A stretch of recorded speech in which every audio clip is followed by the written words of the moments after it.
With Windows Vista, it's easy for several people to share a single computer. Each person can have a separate user account with customized settings and preferences. For example, each person can choose a unique desktop background and color theme. The type of user account you have determines your privileges on the computer. There are two main types of accounts. An administrator account is created when Windows is installed. It gives you full access to the computer. Here, notice how the administrator can access both her own files and those of other users. A standard user account lets you perform common tasks and work with your own files. But you can't see other users' files or change their settings. Now let's log on to an account. The welcome screen appears when you start Windows, and it shows all of the accounts on the computer. Your password is the key to your account. Once you're logged on, the Start menu displays your account name and picture.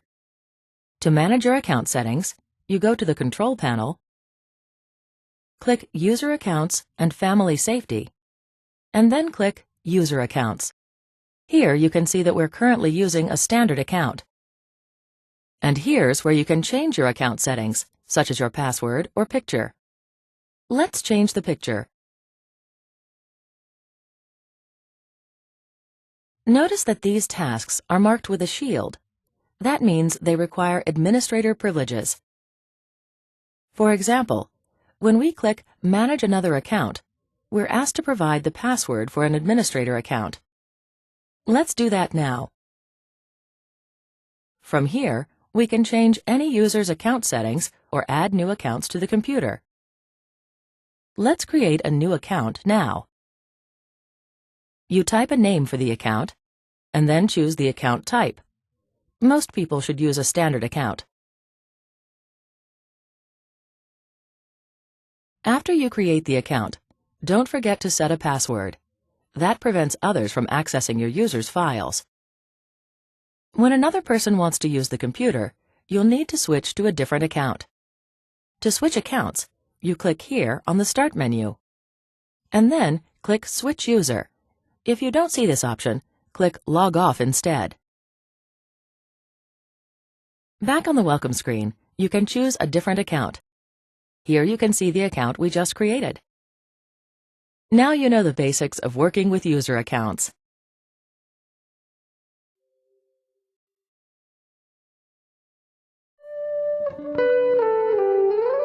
The World Wide Web is part of the Internet, a network that links millions of computers around the world. The web contains a vast amount of information, which you can access from your computer using a web browser. Here are a few tips for using the Internet Explorer web browser to get around the web. Like other Windows programs, you can start Internet Explorer from the Start menu.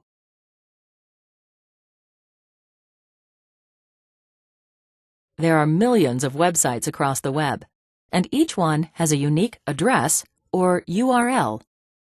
You can visit a site by typing its address here in the address bar. Then you click this button. Notice how the website displays in the browser? This is the website's main page, or home page. But most sites are made up of many pages. Pages are connected to each other with links, which can be text or images. See how the pointer changes to a hand over this word? That means it's a link to another web page. If you click it, you'll go to that page. To return to a page you've already looked at, you click the Back button. And to return to the page that you see when you start your web browser, you click the Home button. If you're looking for information but don't know where to start, you can search the web. You type a few words or a phrase in the search box about a topic that interests you. Be as specific as you can.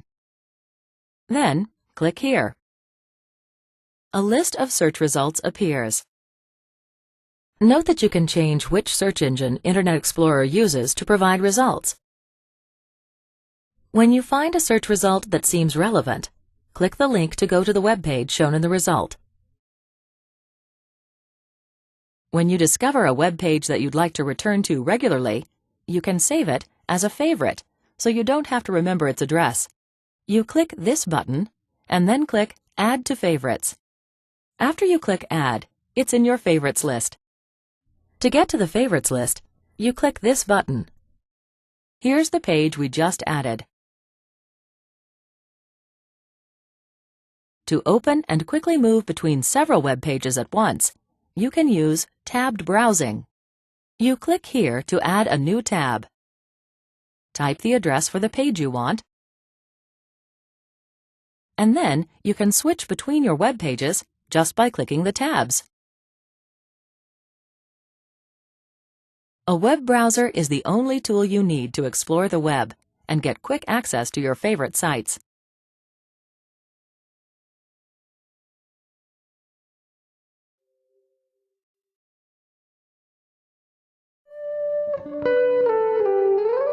Windows Mail is a program that comes with Windows and gives you everything you need to send, receive, and manage email. To get started, you'll first need an internet connection and an email address. You can get both from most any internet service provider, often called an ISP. You can open Windows Mail from the Start menu. The first time you start it, you'll need to enter the information you got from your ISP. After you've done that, you'll see your inbox. The inbox is where all of the email messages that you receive are displayed.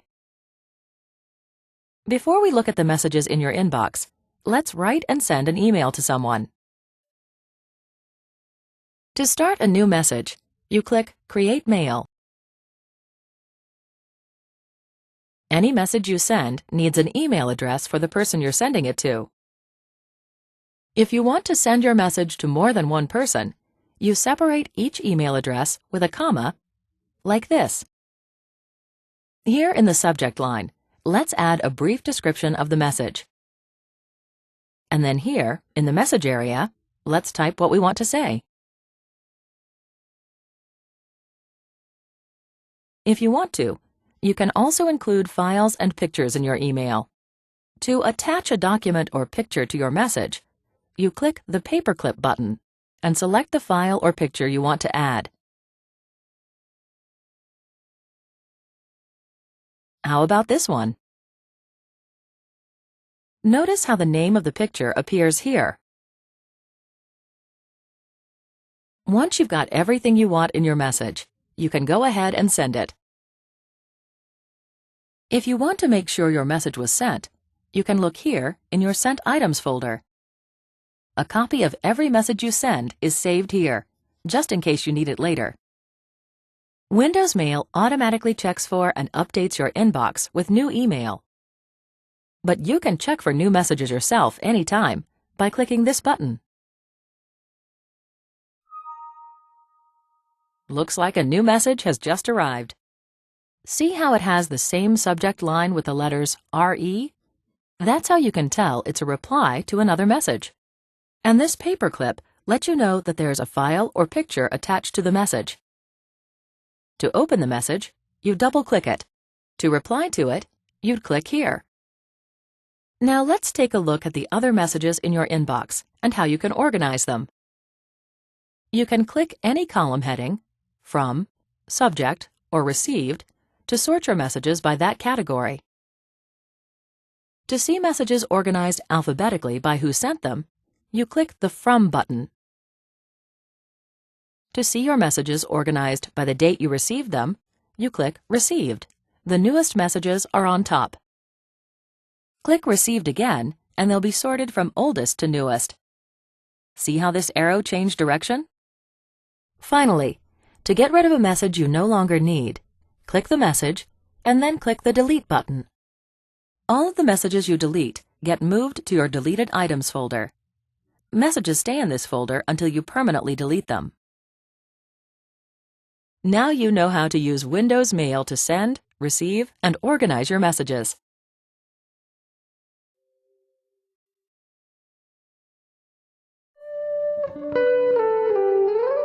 The mouse is like an extension of your hand.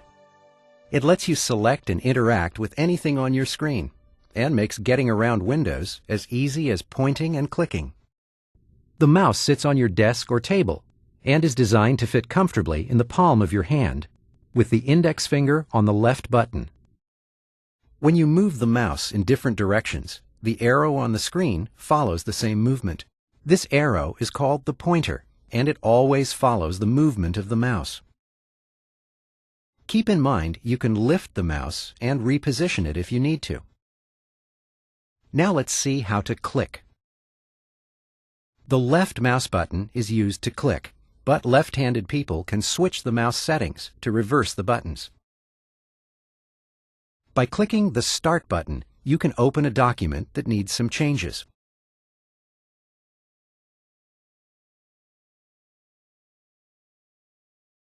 When you quickly click 2 times or double-click the same word, notice how the word becomes selected.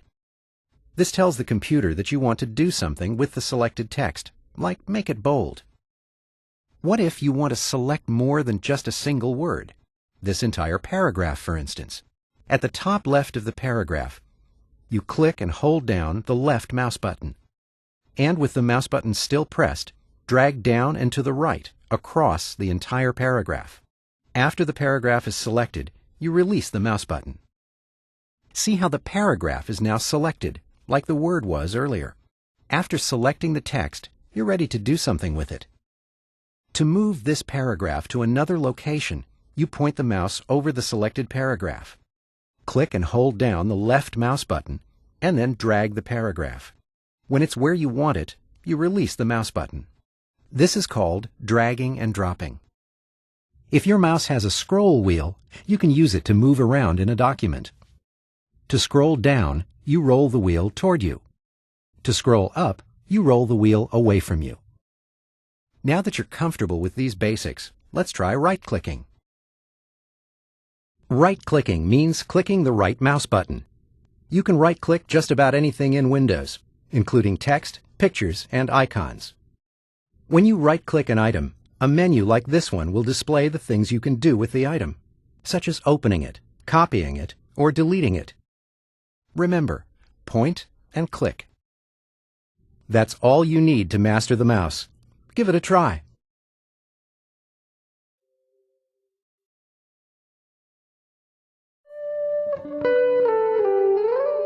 Windows Vista has 4 main areas that help you access and interact with your programs, files, and folders.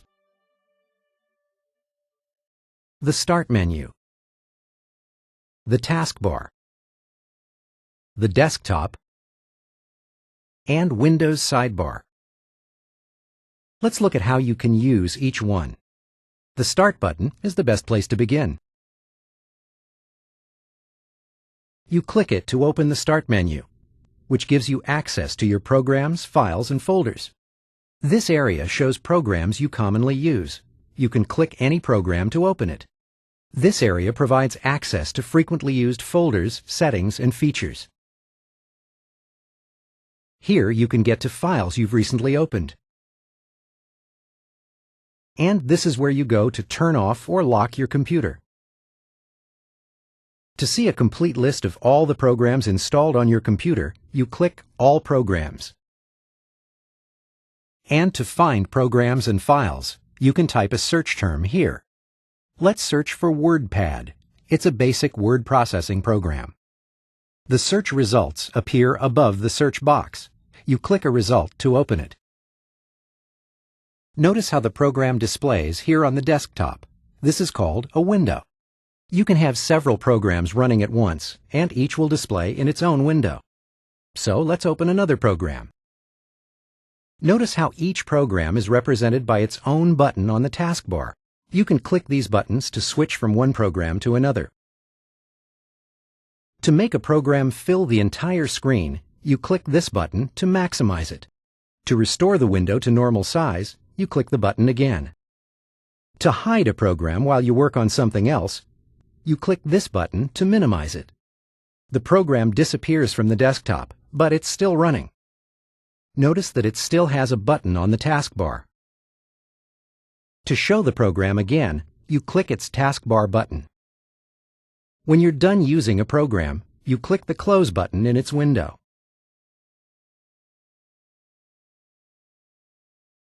Notice how the programs disappear from both the desktop and the taskbar. Windows Sidebar is a place that holds small programs called gadgets, which put information and tools at your fingertips. A few gadgets appear on Sidebar by default. You can change any gadget's settings by pointing to it and then clicking this button. Let's change the appearance of the clock.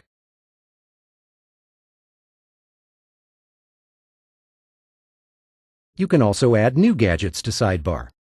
You click here to see the gadgets installed on your computer. Then double-click the gadget you want to add, like this.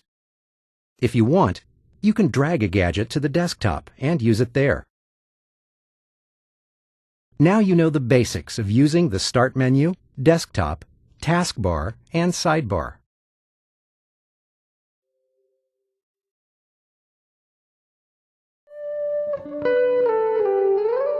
Just like a filing cabinet, your computer allows you to store the files you create in folders.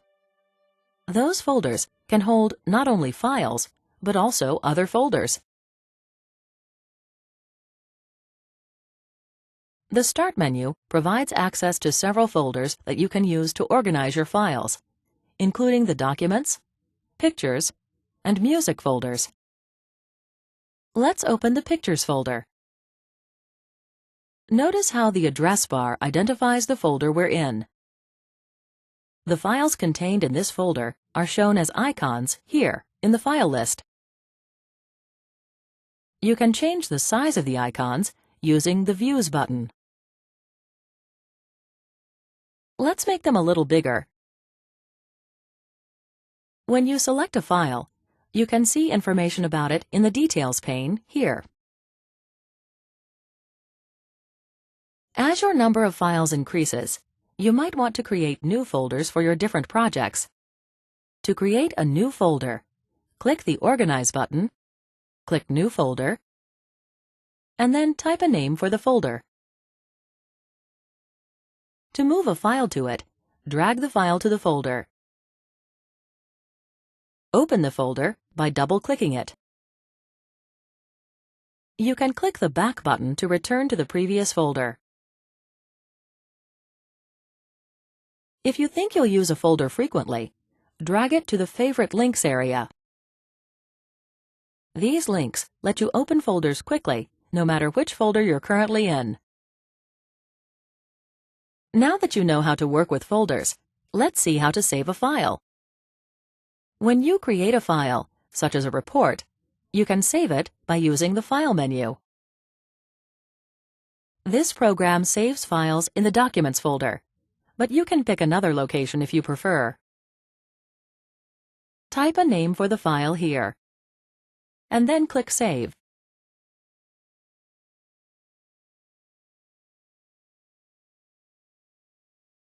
To see the file we've just saved, let's open the Documents folder. Here it is. If you're having trouble finding a file, you can use this box to search the current folder. Type anything you can remember about the file, such as part of its name. Notice how the search results appear as you type. These first 3 files have names that contain the search term. This last file appears as a result because text inside the file matches the search term. If you don't know which folder to search, you can use the Start menu to search instead. Type in the search box, and then click a result to open it. Now you know the basics of working with files and folders.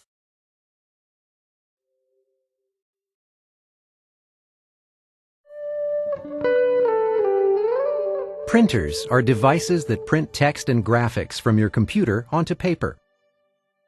Let's take a look at how you print documents and the settings you can use to get the best results. First, you should make sure that your printer is connected to your computer and turned on. Let's print a document now. You do it basically the same way in all Windows programs.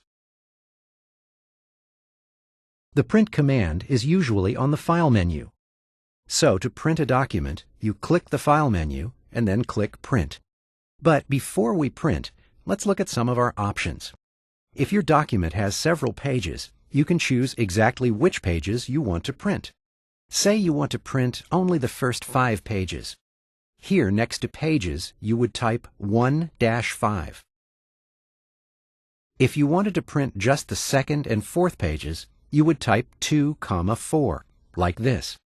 You can also print more than one copy at a time. Under Number of Copies, you type how many you want to print. Or you can click these small arrows to select a number. Okay, let's go ahead and print. When your document is printing, this symbol will display here at the bottom of your screen.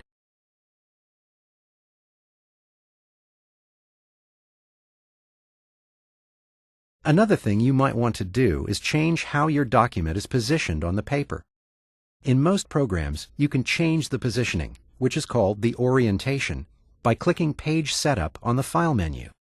You have 2 orientation options, Portrait and Landscape.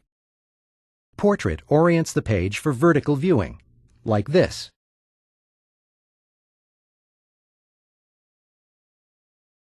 Landscape orients the page for horizontal viewing, like this. Let's go with Landscape. Notice that you can change how wide you want the margins to be, and other settings too. To confirm the new settings, you click OK. This document is ready to print, but let's preview what it will look like before we print. To see a preview, you click Print Preview on the File menu. Print Preview shows exactly how the pages will print. If you like what you see, you can print from here. Now you know the basics of printing a document.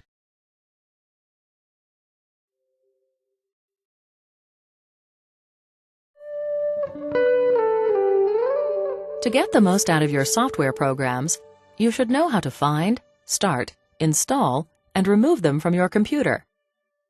The Start menu is the best way to find programs on your computer. Programs that you've used frequently are listed here for quick access. To see a complete list of programs on your computer, you click All Programs. The Accessories folder contains many useful programs. To start a program, you click the one that you want to use.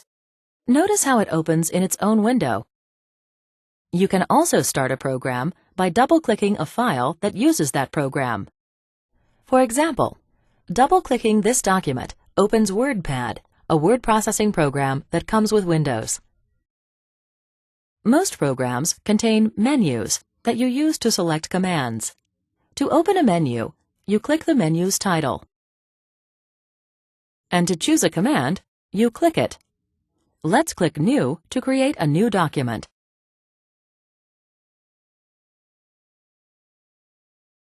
Toolbars are a convenient way to choose commands with one click. For example, we can save our new document by clicking the Save button. We'll type a name for the document and then click Save.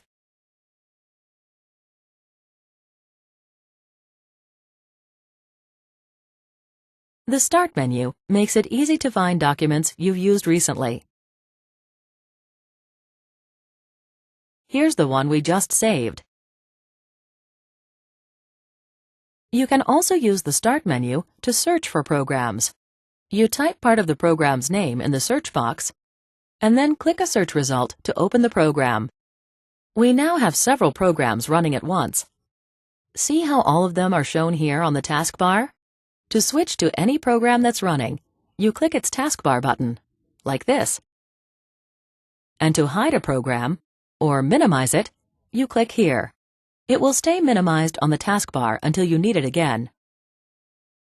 To close a program, you click the Close button in the top corner of its window.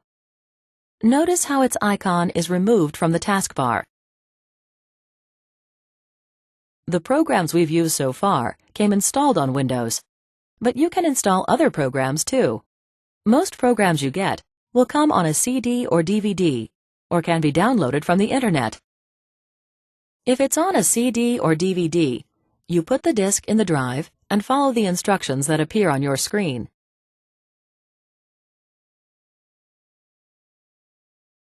After you install a program, it will show up here in the All Programs list that we saw earlier. And if you want to remove a program, you can uninstall it. In the control panel, you click Uninstall a program. Click the program you want to remove, and then click Uninstall. Windows removes the program from your computer. And those are the basics for working with the programs on your computer.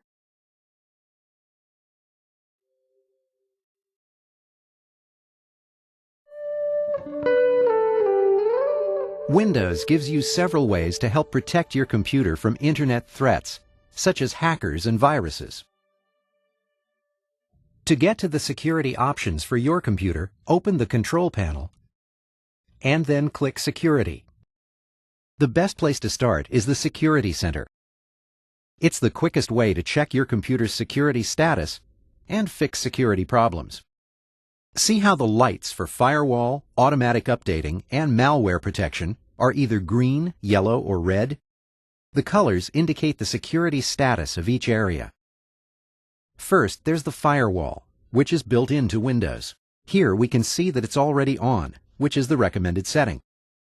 The firewall helps block potentially harmful programs that try to send or receive information on your computer. You can choose to allow programs you trust. Next, there's automatic updating, which downloads important security updates to Windows when you're online. Here, Security Center shows us that updates are not being installed automatically. To fix this, you click this arrow and then click Turn On Now. When updates are being downloaded or installed, this icon shows in the taskbar. You can click it for more information about the update. The Malware Protection area monitors the status of tools that help protect your computer from malicious software. The Virus Protection area shows whether your computer is running an antivirus program. You can click this button to learn more about antivirus programs and to purchase one online. After you install an antivirus program, its status appears here. Finally, there's the Spyware Protection area. Here we can see that Windows Defender is turned on. This tool automatically looks for and removes spyware and other potentially unwanted software. Notice how all of the lights are green now? This means all of these tools are on and helping to protect your computer. That's it. Now you know how to check a few security settings to help ensure the safety of your computer and your critical data.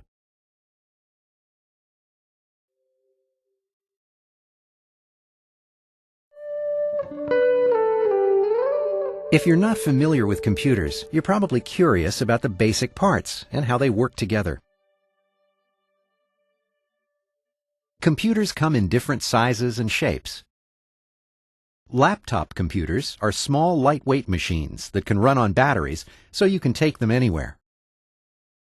Desktop computers are larger machines designed for use at a desk or table. The parts of a typical desktop computer are the case, monitor, keyboard, mouse, and speakers. Let's take a look at how these parts fit together to help you get your work done. The case, or system unit, is the main part. It contains the electronic brain of the computer, which processes and sends information between all of the other parts. Most cases have a CD or DVD drive, so you can install software programs, listen to music, and watch movies. Windows will automatically play most CD or DVD discs when you put one in the drive. Your monitor looks like a TV, and it lets you see all of the programs, pictures, and documents on your computer. Monitors come in different sizes, but they all do the same thing. Your mouse and keyboard make it possible to work with what you see on your monitor. With the mouse, you can click, select, and move what you see on your screen. And you use the keyboard to type information into your computer. If you have a printer, you can make a paper copy of what displays on your monitor, like this picture, for instance. Finally, to hear sounds from your computer, you need speakers. Speakers let you hear everything from email arriving in your email program to music on your favorite CD. All the parts of your computer work together to help you get the most out of Windows.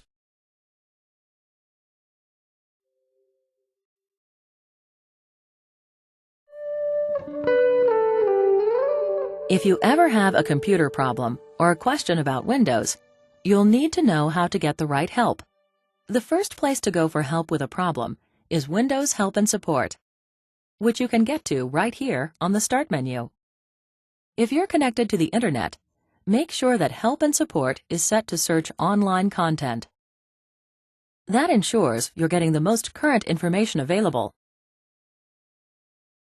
The search box is a good place to start.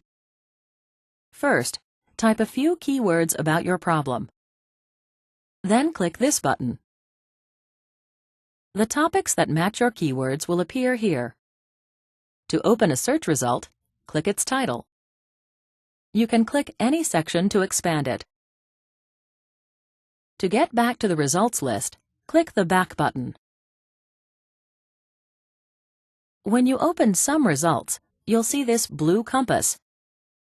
This means that a tool called Guided Help can automatically perform the steps needed to complete the task. And when you click here, Guided Help leads you through the steps one at a time. Notice how the green pointer and the green box show us exactly where to click. When we complete this step, Guided Help shows us the next step. It's a great way to learn how to accomplish a task. Now let's exit Guided Help and look at some of the other resources available on the Help and Support homepage. You can always get there by clicking the Home button on the toolbar. Note that the options you see on this page might vary, depending on your computer's manufacturer. These categories on the home page are a good place to browse for answers. For example, you can go to the Windows Online Help and Support website to see a broad range of information about using Windows. And you can use the table of contents to browse help topics by subject. Let's do that now. In the table of contents, you click a category. Let's try Security and Privacy. This category page shows a list of help topics and links to additional categories. If you've searched Windows Help and Support and didn't find what you were looking for, click the Ask button to see other support options. For example, Windows Remote Assistance lets you invite a knowledgeable friend to connect to your computer remotely. And you can visit Windows communities on the web to get help from other Windows users. Note that the options you see on this page might vary, depending on your computer's manufacturer. Now you know about the different ways to get help quickly.